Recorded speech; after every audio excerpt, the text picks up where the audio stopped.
Assalamualaikum warahmatullahi wabarakatuh. Alhamdulillah wassalatu wassalamu ala Rasulillah sayyidina wa habibina wa syafi'ina maulana Muhammadin wa man walah wa ala alihi wa sahbihi ajma'in. Nawayna ta'lim wa ta'allum wa naf'a wal intifa' wa tazkir wal muzakarah wal ifadah wal istifadah wal hasi ala tamasuk kitabillah wa sunnati Rasulillah sallallahu alaihi wasallam wa tilala ila al-huda wa du'a ila al-khair ibtigha mardati wa qurbi wa sawabi wa husnil khatimah ma lutuf wal afiyah wa salahil aqibah bi rahmatika ya arhamar subhanaka la ilma lana illa ma 'allamtana innaka antal alimul hakim. Rabbi shrah li sadri wa yassir li amri wa hlul 'uqdatam min lisani yafqahu qawli. Amma ba'du. Hadratil mukarramin wal muhtaramin yang saya hormati dan yang saya muliakan, guru kita bersama Akhirul Ustaz Al-Fa'i, para ketua DKM baik masjid dan musalla yang mohon maaf tidak bisa sebutkan nama satu persatu, para hujjaj, orang tua kita Bapak Haji Muhammad, Bapak Haji Minur, Bapak Haji Samad, seluruh jamaah Majelis Ta'lim Nurul Mizan yang mudah-mudahan pagi hari ini kita semua diberikan keberkahan dan kemuliaan oleh Allah Subhanahu wa taala. Amin ya rabbal alamin. Khusus sahibul bait, sahibul majlis Bapak Haji Wawan beserta keluarga besarnya. Alhamdulillah, puji serta syukur senantiasa kita panjatkan kehadirat Allah Subhanahu wa taala yang pada hari ini kita berada di tanggal 6 Rabiul Akhir. Ya, udah akhir sekarang. Bulan Maulid udah habis, sekarang masuk Rabiul Akhir atau Rabiul Tsani, tahunnya 1447 Hijriah. Alhamdulillah di tanggal 6 Rabiul Akhir ini Allah Subhanahu wa taala masih berikan kita nikmat sehat wal afiyah. Nikmat dipanjangkan umur dalam taat kepada Allah Subhanahu wa taala, sehingga dengan izin dan kehendak Allah pula lah kita bisa berkumpul dan dikumpulkan oleh Allah di tempat yang zahirnya cuma di atas karpet, tapi pada hakikatnya kita berada di Raudhah min Riyadil Jannah, salah satu taman daripada taman-taman surganya Allah di alam dunia, yaitu majlis-majlis ta'lim, majlis-majlis zikir. Salawat dan juga salam tak lupa kita limpahkan kepada junjungan alam baginda Nabi besar Muhammad sallallahu alaihi wasallam. Seperti biasa kembali meneruskan ta'lim kita kira-kira sampai di halaman berapa? Ada lagi sih? Halaman 5. Halaman 5 di baris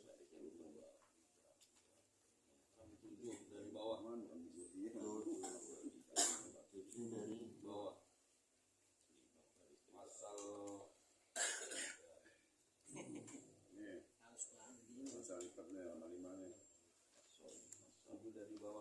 Tujuh dari bawah 1, 2, 3, 4, 5, 6, 7. Betul? Betul? Benar?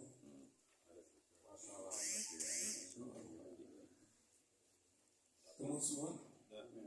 Sudah ya?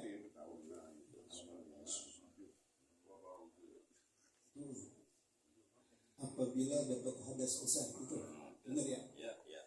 Temu semua? Temui. Bismillahirrahmanirrahim. Qala al-muallifu rahimahullahu ta'ala wa ardah. Fasal apabila dapat hadas besar daripada jima atau keluar mani. Jima artinya berhubungan badan antara suami dengan istri tapi yang sah. Itu namanya jima ya.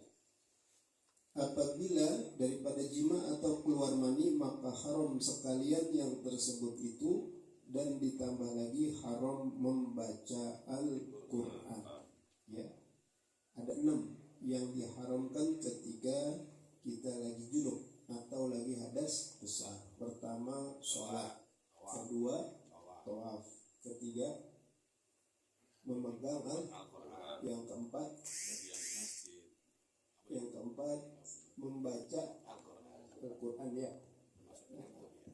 Nah 6 tambah 2 lagi tambahannya ya, yaitu haram membaca Quran dengan qasad tilawah. Apa itu qasad tilawah? Niatnya membaca Al-Quran, Tapi kalau niatnya, qasdnya bukan membaca Al-Quran, nggak apa-apa. Contoh, ya, malam-malam lagi junub pengen ngopi di depan rumah sambil merokok, tiba-tiba hawanya beda nih, pada merinding, ya, iya pocong gitu, bisa. Nah, biasanya dia baca apa, ayat kursi. Boleh baca ayat kursi, tapi niatnya jangan membaca ya, niatnya zikir, ngilangin rasa paham itu. Ya, jadi kalau junub, kalau qasdnya, niatnya hanya khusus baca Quran, baru ada hukum haram. Tapi kalau qasdnya bukan untuk baca Quran, berzikir, hukumnya boleh, tidak haram. Jelas Bapak ya? Itu yang kelima daripada yang diharamkan ketiga, lagi dalam keadaan junub. Dan haram duduk di masjid, ya, dan haram duduk di masjid. Yang berikutnya, ketika lagi junub, haram hukumnya kita berdiam, duduk di dalam masjid. Ya. Lewat boleh nggak lewat? Lewat boleh, tapi dari pintu satu pindah ke pintu satu, jangan pintu satu balik ke pintu satu, nggak boleh. Ya, paham nggak? Lewat namanya. Nah, ngelewatin, ya. Kecuali misal mohon maaf, lagi junub keadaan darurat, ya, lagi junub dikejar-kejar sama, ya, misalnya anjing, terus dia masuk ke dalam masjid, lagi junub nih, dia diam dalam masjid, haram nggak? Enggak, darurat. Kalau nggak masuk masjid digigit, gitu. Kecuali dikejar-kejar debt collector, nah, itu beda lah gitu. Kejar sama janda, Bib. Atau dikejar janda, bisa. Jadi tergantung apanya, tergantung daripada situasi dan kondisi. Yang nggak boleh benar-benar nggak ada uzur, nggak ada apa-apa, dia masuk masjid, dia ngepel masjid, dia nyuci masjid, masuknya ke dalam, duduk di masjid, haram hukumnya haram. Kecuali dia mandi wajib dulu baru masuk ke dalam masjid. Ya, kecuali tadi ada uzur, ya, ketakutan atau ada orang yang mau ngebunuh, atau misalnya belum lama di Aceh tuh ada musibah besar seperti tsunami, banyak orang masuk ke dalam masjid. Itu nggak semuanya suci, mungkin malamnya ada yang lagi junub, pagi kan kaget dia keluar masuk masjid, hukumnya boleh karena daru. Jelas Bapak, jelas ya? Jadi saya rangkum secara keseluruhan. Haram hukumnya bagi kita orang laki yang sedang dalam keadaan junub, ya. Yang pertama, melakukan yang namanya sholat, baik sholat fardu ataupun sholat sunnah. Yang kedua, melakukan tawaf. Yang ketiga, membaca Al-Quran. Yang keempat, membawa Al-Quran. Yang kelima, apa tuh? Berdiam di dalam masjid. Yang keenamnya, benar-benar ya,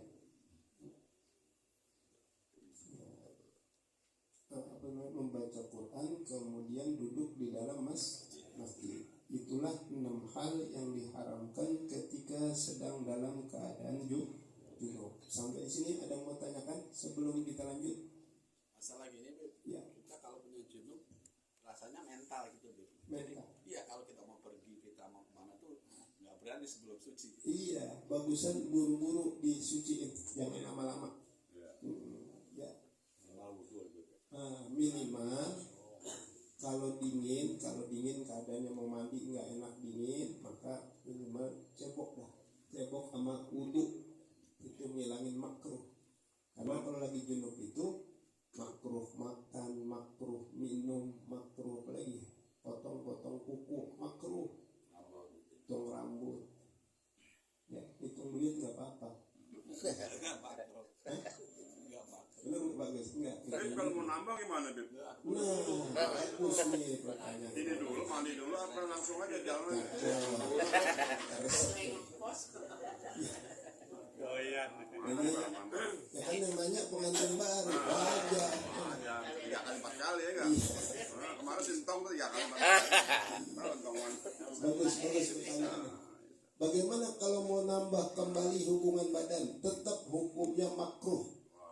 Makruh. Manis paro dulu, manis paro. Nah, yang bagus ngilangin makruhnya dengan cebok dulu atau wudhu dulu baru main lagi. Kecuali kata ulama apabila dia lagi tingginya, kalau cebok dulu kena air dia ciut, itu boleh langsung.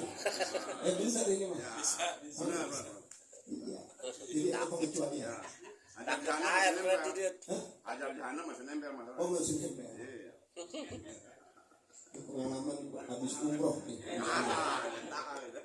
Jadi di umroh di Mekah itu ada orang-orang Madura jual namanya hajar jahanam. Berapa real kemarin bagus? Wah, beli nih bener. Ada, segini ya. Mau besok saya anterin. Di rumah masih ada sekarang. Mahal itu mahal betul. Ditawarin tuh kalau lagi di apa? Kita lagi pada makan hajar jahanam. Cakep tuh. Orang Madura ya. Jadi begitu bagus ya. Begitu. Nah, jadi kalau mau main lagi makruh kalau nggak cebok atau ini. Jadi bagusnya cebok dulu atau wudhu. Tapi kalau kiut itu langsung nggak apa-apa, boleh, nggak makruh. Kira-kira begitu Pak. Cara makanya dibilangin nggak? Hah? Digosok dulu baru digesek. Digosok baru digesek. Begitu kurang lebih. Ada lagi yang mau tanyakan? Iya. Pada zaman Rasul dulu ada sahabat setelah dia itu berhubungan dengan istri, tiba-tiba kan ada panggilan jihad itu. Betul. Nah, pada saat itu beliau tuh ngikut jihad. Pada saat jihad itu beliau meninggal tuh. Nah, meninggalnya itu dalam keadaan junub. Nah, itu kategorinya dalam keadaan syahid atau dia itu dalam gimana? Itu kalau nggak salah kisahnya pengantin baru tuh. Ya. Jadi ada satu sahabat Nabi, kalau ini kisahnya begitu nih kurang lebih ya. Ceritanya ada satu sahabat Nabi, maaf mukanya jelek. Ya. Orang-orang Mekah perempuan kagak ada yang mau nikah sama dia. Jadi saking jeleknya nih laki nih gitu. Ya udah Jelek jelek ya. Ya kalau hitam mah tuh pasti tuh. kalau hitamnya bang. Pokoknya jelek dah, jelek kagak mau perempuan. Akhirnya Nabi yang meminang, ada salah satu sahabat Nabi di kota Madinah atau di kota Makkah, Allah pada saat itu punya anak cakep. Anaknya cakep. Nabi yang minta nih, paham gak ya? Nah, ini karena yang minta Nabi, akhirnya nih perempuan mau gitu. Karena yang mintanya Nabi SAW. Singkat cerita, malam entah sudah berhubungan badan, entah belum ada panggilan jihad, dia perang, ikut mati di medan pengantin Baru. kayak Pak Agus. Mantap kata dia. Mungkin nggak pakai ajar jahanam Pak Agus.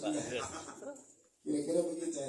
Nah kalau memang dalam keadaan junub, ya mudah-mudahan dibersihin sama malaikat dimandiin. Karena niatnya dia untuk berjihad membela Allah Subhanahu. Mau malam pengantin baru dipanggil jihad, pergi langsung. Coba kalau kita pengantin baru dipanggil sama emak sama bapak, keluar nggak kira-kira? Nambah lagi mendem. Nambah lagi. Ini kurang lebih begitu kisah di zaman Nabi Shallallahu Alaihi Wasallam. Seandainya pun junub, insya Allah ya disuciin malaikat gitu.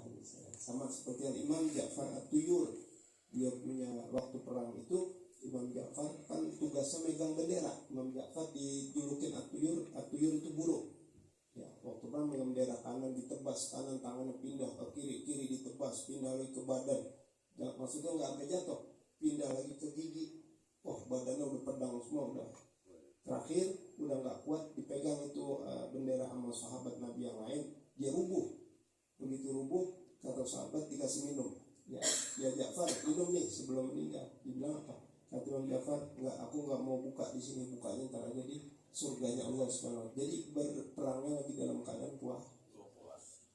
Tuh sahabat, bulan puasa perang, disuruh buka nggak mau, bukanya ntar di dalam surga. Kita di Depok puasa tengah hari minum, Haus panas. Kalau sahabat sambil perang hadirin, bayangin aja tuh. Terus matahari di sana sama di sini beda kan, Mekah penuh sampai 40 derajat luar biasa. Itulah kelebihan daripada para sahabat-sahabat Nabi Sallallahu Alaihi Wasallam. Nah, kira-kira begitu ya.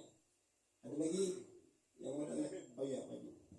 Orang ambil bergaul dengan istrinya, lalu berapa hari dia meninggal, lalu dia pesan istrinya pada mandi, dia belum mandi, belum itu hukumnya gimana itu? Sah atau tidak? Iya, iya Pak Haji nanya nih, katanya ada orang baru.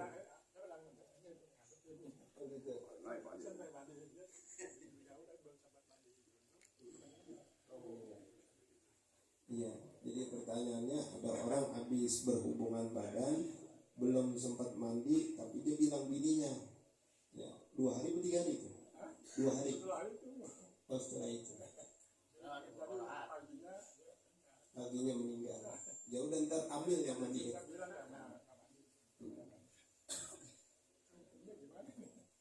ada ambil dimandiin junub dulu baru mandi mayit nggak apa-apa sah nggak apa-apa cuman kan jadi apa namanya yang gak enak juga ya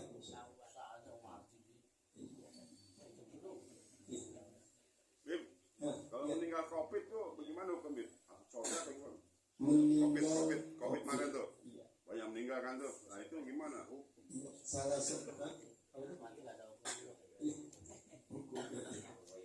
ya mudah-mudahan sih syahid karena matinya dalam keadaan kena penyakit tapi syahidnya dunia ya syahidnya dunia wabah kena wabah nih mati syahid nih kena wabah kebakar tenggelam lagi nyari duit tabrak motor mati syahid cuma syahid syahid ada 3 ada syahid dunia ada syahid akhirat yang terakhir syahid dunia dan syahid dunia tuh ya ibu-ibu hamil meninggal melahirkan syahid dunia ya nyari duit mati tengah jalan syahid ya tapi nyari duitnya niatnya untuk ngasih nafkah nih kalau nyari duit niatnya untuk kumpulin harta kekayaan sangit iya hati-hati tuh iya hati-hati nih nyari duit orang nyari duit ada 2 nih kalau dia untuk keluarga ibadah anak istri semua itu syahid tapi kalau niat ngumpulin jadi orang kaya jadi enak gitu nah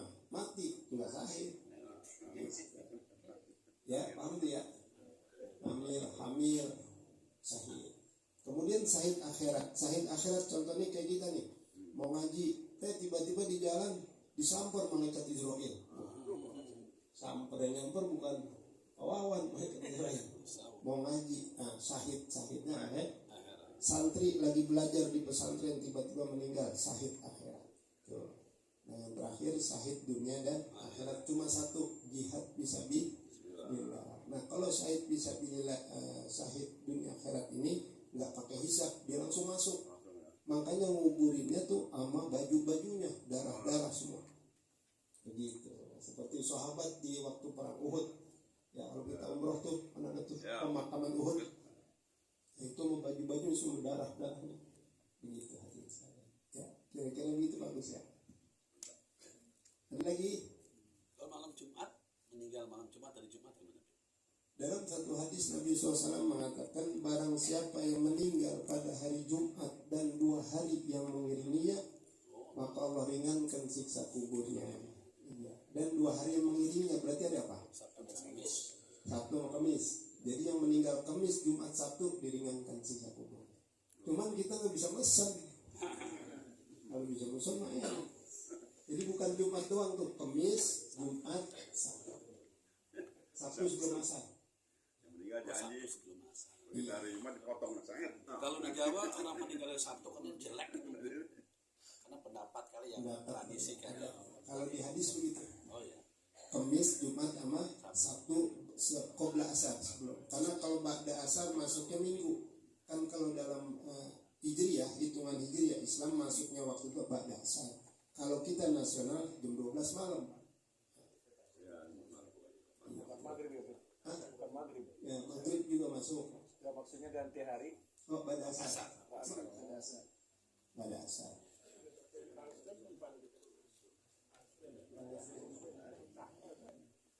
Nah, di Palestina ada yang nanya, bagaimana hukumnya orang-orang yang mati di Palestina? Tergantung niat mereka.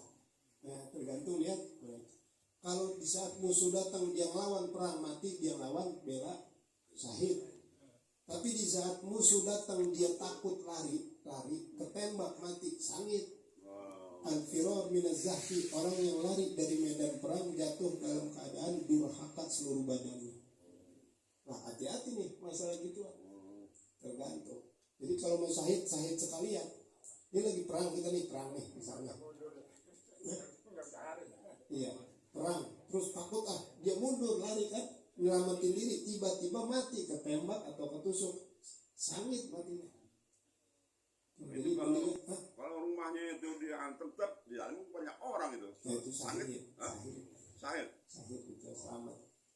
Itu rumah sakit kita kan di Palestina ada di sampai di bawah itu meninggal, banyak yang meninggal itu syahid. Itu syahid dunia akhirat itu. Kira-kira begitu ya. Udah lagi, lanjut lagi nih. Lanjut ke ngopi nih. Iya. Udah dekat ini. Udah dekat ya.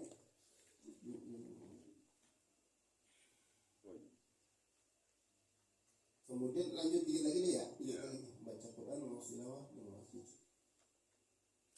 Adapun perempuan yang dapat haid atau nifas maka haram atasnya sekalian yang tersebut itu, maka tambah lagi haram atasnya berjalan di dalam masjid. Nah, ini perempuan sekarang. Ya, berarti ada 10 larangan bagi orang yang lagi haid atau nifas. Ya. Sholat, tawaf, membaca Quran, memegang Quran, kemudian duduk di dalam masjid. Ya, kemudian apalagi di dalam masjid haram atau siapa itu menjauhkan Pembuangan badan lagi. Pembuangan badan. Kalau wanita haid bersenang-senang antara dengkul dengan pusar. Iya, itu salah satunya. Ya, itu salah satunya. Berjalan di dalam masjid dan haram atasnya puasa. Kemudian perempuan kalau lagi haid atau nifas haram puasa sunnah ataupun puasa wajib haram. Kemudian dan haram berjima, ya, atau bergurau, yakni bercanda dengan antara pusat sama lutut. Ya, sholat, tawaf, memegang Quran, membaca Quran, berjalan dalam masjid, duduk dalam masjid, kemudian puasa, kemudian talak, menceraikan istri nggak boleh, haram hukumnya waktu haid. Nah, haram ya. Bapak-bapak kalau mau cerai bini tanya dulu. Sudah haid nggak boleh ya. Haid aja nggak boleh pada kalau hamil Beb ya. Haid aja nggak boleh. Kalau hamil nggak apa-apa. Nggak apa-apa lah. Iya, yang nggak boleh itu lagi haid. Oh. Kok bisa begitu, Bib? Ya, dari soalnya. Supaya ada akur lagi. Jadi kita mau cerai tanya dulu, lu lagi haid nggak? Lagi haid bang, udah deh, tahan dulu. Terbilangin ya, aku udah habis haid. Sudah habis haid bang, saya udah habis. Jadi dah, nggak jadi. Ada kemungkinan tidak jadi bercerai. Tuh ya, agama seperti itu, masa dia. Kemudian bersenang-senang antara pusat dan untuk bercanda, bersenda gurau dengan catatan tanpa ada penghalang. Ya. Di antara pusat dan lutut perempuan, memegang, melihat, menyentuh haram hukumnya. Ya. Pusar ke bawah, kalau istri lagi haid nggak boleh kita pegang, kita liatin, kita sentuh haram. Paham tuh? Pusar ke atas boleh. Barang halal jadi haram tuh Beb ya. Ya, barang halal jadi haram ketika lagi Beb, pusar ke atas boleh. boleh. Boleh dah. Iya. Boleh. Boleh. Nggak apa-apa Beb. Boleh nggak apa-apa. Nggak tidak apa-apa. Bendera. Itu kan kayak rahim juga. Yang nggak boleh ke bawah. Pusar ke bawah. Pusar ke bawah. Ya, Jadi sium apa boleh. boleh. Ya. Ini lagi cerita head ya, cerita head perempuan, hati-hati bapak. Jadi kalau bini Ya, lagi man, head, hati-hati lu. lagi Jangan head lupa deh ini dulu. megang nggak boleh, cium, terus apa lagi? Antara pusar dan lutut ini yang nggak boleh. Dengkul ke bawah boleh, pusar ke atas boleh. Dari sono nyaturan ini.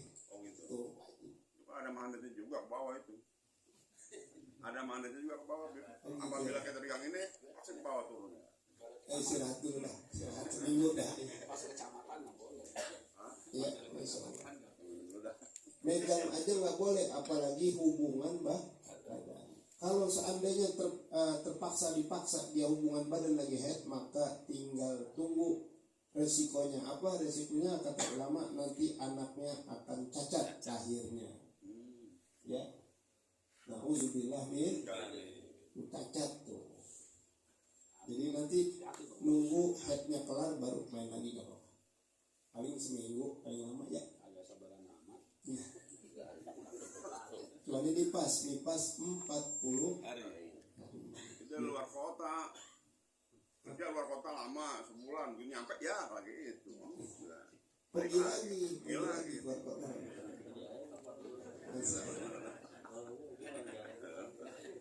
Semua masa ini berburu udah minum inian semua.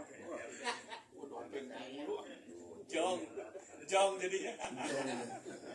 Masih muda, gue masih muda. Dikit lagi ya. Dan haram atas suami menjatuhkan talak di waktu haid, melainkan jika dengan permintaan istrinya di waktu itu adanya, kecuali istrinya meminta ceraiin, udah bismillah. Tapi kalau bininya nggak minta, nggak boleh bagi laki menceraikan istri. Nah, itulah beberapa hal yang haram dilakukan ketika istri sedang dalam keadaan haid, sholat, tawaf, membaca Quran, memegang Quran, kemudian duduk dalam masjid, berjalan dalam masjid, kemudian puasa, cerai, menceraikan, kemudian bersenang-senang antara pusat dan lutut perempuan. Kalau teras masjid sama, Sama, terasnya aja tuh, sama, nggak boleh juga. ya karena masih masjid namanya. Ini satu lagi, Beb, kalau kita main-main nih masalah istri ya, kan gue ceraiin lo, gue cerai kali marah gitu, suka bercanda, gue ceraiin lo, Nah, gimana itu? bagus. Nah, itu Ya masuk ke penuh banget. masalah bab cerai. Nah, dibuat bercanda gitu. Iya. Dalam hukum Kertas-kertas fikih, ini gitu kan. iya. Dalam hukum fikih ini mazhab Imam Syafi'i, bukan mazhab yang lain, bukan Imam Hambali. Ini cerita mazhab Imam Syafi'i. Mengucapkan cerai walaupun bercanda jatuh cerai satu. Bercanda aja jatuh. Misalnya di WA, ya, lo buat cerai jatuh talak satu, walaupun lewat WA. Tuh hati-hati sama yang namanya cerai. Inilah budaya ngaji kita jadi tahu. Jangan main-main lagi sama masalah cerai. Ngaji penting kita tahu tuh begitu. Bilang aja lagi marah-marah, Beb. Gue cerai, orang denger. Talak ya. Talak 3 kali talaknya baik. Harus Udah bercanda bininya dong, kawin dapetin lagi. dia doang. Udah nikah harus tumbuhin dulu lagi. Ya. Bahaya kan? Wah. Mendingan kalau ribut sama istri kita pergi. Nabi ngajarinnya, Nabi pulang, istrinya cemberut, Nabi pergi. Nah. Begitu jangan diladenin. Bener-bener, Kalau gitu. karena bini marahnya Tinggal aja, sebentar. Bang. Kalau cemberut tinggal. Dompet tanggulan biasa tinggal. Kalau Iya. misalkan ada seorang suami tidak punya Ada duit ini ngomong dia. tahu apa nikah sampai 45 tahun tak pulang-pulang dia memberikan nafkah. Sering tuh banyak orang Bercerai. Ya. Apabila seorang pengantin menikah 6 bulan berturut-turut tidak dikasih nafkah, maka jatuh talak satu. 6 bulan aja, nggak usah setahun. Walaupun dari suaminya itu tidak ada kata cerai gitu. Walaupun suaminya nggak menceraikan, sudah jatuh cerai. Otomatis karena nafkah wajib lahir sama batin. Kan ditaklin ada tahun 3 bulan berturut-turut. Iya, 3 bulan, 6 bulan. Kalau gitu boleh nggak kita kawinin? Misalnya kan udah 6 bulan kan nggak dikasih nafkah, berarti kan dia udah bisa antara suami itu. Terus kita pacaran sama dia, kita nikah dia, bisa nggak? Nunggu masa iddah Oh, maksudnya 3 bulan 10 hari. 10 hari ya. Apa juga? Jadi kan kalau misalkan 4 tahun atau 3 tahun ditinggalkan, Tiga bulan 10 hari. Bisa, boleh. Walaupun suaminya nggak ceraikan. Jadi walaupun secara administrasi negara masih ya, belum ada kata Nggak apa-apa. Dalam hukum sudah masuk. Gitu ya. Walaupun si istrinya ridho gitu misalnya istrinya ditinggal tapi ridho dia juga gitu. Misalnya maksudnya memang nggak ada masalah gitu. Misalnya kayak di film-film yang itu tuh istri penjara sampai 7 tahun, nah itu Berarti kan suaminya Iya, kalau di penjara beda. Penjara. Ini mah orangnya ketemu, cuman emang kagak tanggung jawab gitu. tapi kalau misalnya dia merantau sampai jauh terus misalnya ke Arab baru 5 tahun atau setahun baru pulang gitu, tapi istrinya ridho gitu. Asal nafkahnya terus. Wajib nafkah. Ini mah gak ngirimin tapi lagi Itu masalahnya. Iya, yang jatuh talak itu. karena misalnya jauh akhirnya gak ngirimin gitu. Iya, harusnya kan dia kerja di sana ya, harusnya ngirimin. Beb, kalau udah cerai nih punya anak, kita sebagai laki-laki hukumnya wajib kan nafkah? Wajib anaknya. Ya anak ya maksudnya. Iya, istri nggak usah, anaknya. Nah kalau dia bapaknya orang susah juga, belum bisa kasih nafkah dia gimana? Ngapain cerai? Ini orang susah, masalah ekonomi biasa kan bantuan. Itu bagus itu jawabannya tuh. Akhirnya dia cerai, punya anak. Nah sedangkan suami nggak kerja nih. Ya, Kan nggak usah perempuan cerai. itu kalau dia kerja main tendangan. Nah gitu. Dia namanya uzur. Dia bukan nggak mau ngasih nafkah Ya. anaknya, tapi karena memang Karena tidak memang ada. ada ekonomi. Itu nggak dosa. Nggak Yang dosa, dosa dia punya duit, anaknya ditelantarin. Nah. Kalau bini memang udah nggak wajib, Nah, tapi ya, anak darah kita. Mantan Masalahnya. anak ya. Sampai apa balik Sampai nafkahnya. iya terus sampai balik. Kalau dia masih nuntut ilmu sampai gede. Jadi kalau nafkah ada dua, nafkahin makan, nafkahin ilmu. Ya, anak nih cerita anak. Kalau nafkahin makan itu sampai balik Pak, beres 15 tahun udah selesai batasnya. Tapi kalau nafkahin ilmu sampai dia bosan, mau 20 tahun terus kita biayain kuliah terus kalau ada. Kira-kira begitu Pak. Jelas ya? Ya, penting nanya gitu. Korek aja terus tadi itu nanya terus. Udah, ada lagi nih. Berarti Ada tinggal tayamum bang soalnya. bertanya-tanya tuh. Batasin asal paling bawah. Nggak ada lagi bapak yang mau tanyakan? Nggak cukup ya. Nah, jadi intinya seperti itu, hati-hati sama ngucapin cerai. Tapi saya dulu sering ngucapin cerai, yang dulu udah ya udah. Mulai sekarang hati-hati, jangan sampai sembarangan. Karena memang banyak jamaah juga yang ngomong masalah perceraian. Ya, lihat di WA aja masuk di WA mah. Makanya kalau kesel mendingan Pak pergi aja, perempuan mah jangan diladeni. Jadi dia ngomel, karena perempuan ngomelnya gak lama. Tapi kalau ketemu kita, waduh habis.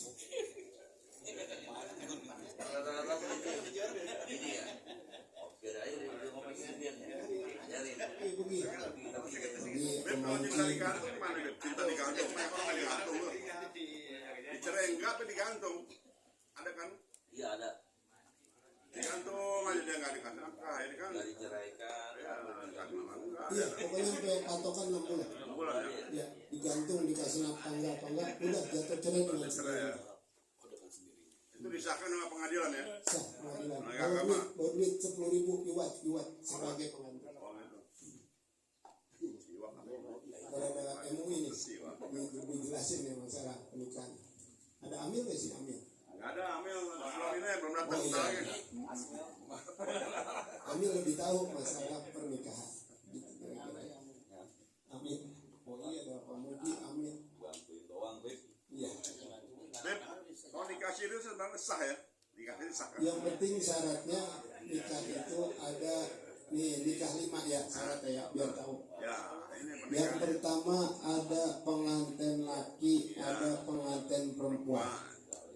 Yang kedua ada wali wajib nih, mau janda mau perawan wali wajib hukumnya. Ya.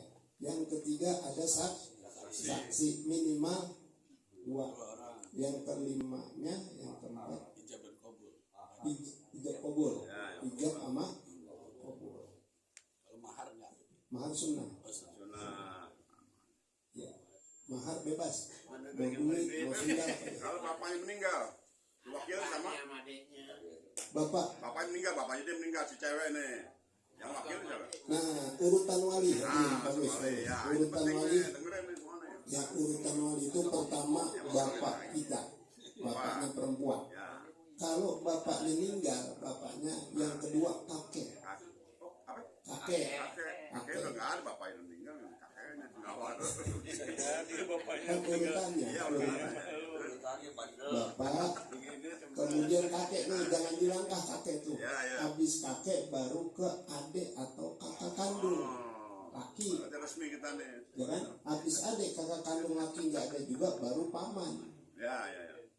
Jelas ya? Bisa dia nikah mertua belum meninggal. Iya. Ini kita nanya nih kita dulu ya kan. Jadi kalau ada semuanya tuh berarti bapak dulu yang wajib. Bapak nggak bisa, kakek nggak bisa, saudara kandung nggak bisa, baru pak. Kira-kira. Ya jelas ya. Ya jelas. Ya, ada lagi? Ya, ada pengajian kan jadi jelas. Cukup nih ya. Ini ada mobil ya. Ya. Wallahu a'lam bishawab. Mudah-mudahan ada manfaatnya. Subhanakallahumma wa bihamdika asyhadu an la ilaha illa anta astaghfiruka wa atubu ilaik. Walhamdulillahi rabbil. Kita tutup dengan baca doa Al-Quran Karim rahmi Allah birahmatikal wasi'ah. Bismillah walhamdulillah Allahumma shalli ala sayyidina Muhammad rasulillah. Rabbana anfa'na bima 'allamtana. Rabbi 'allimna alladhi yanfa'una. Rabbi faqihna faqih ahlana wa qarabatin lana fi dinina ma'hlil kutri unsa wa zakat. Rabbi wafiqna wafiqhum lima tartadi qawlan fi'lan karam arzikin kulla halalan da'ima. Rabbana qul lana zunubana wa liwalidina warhamna warhamhuma kama rabbayana shighara. Rabbana atina fid dunya hasanah wa fil akhirati hasanah wa qina adzabannar. Wa sallallahu ala sayyidina Muhammadin wa ala alihi washabbihi wasallam. Walhamdulillahi rabbil alamin. Sekian kurang lebih mohon maaf. Assalamualaikum warahmatullahi wabarakatuh. Fit. Sini ya mau izin ya masuk kerja. Ya, sekarang ya. Ada pengajian.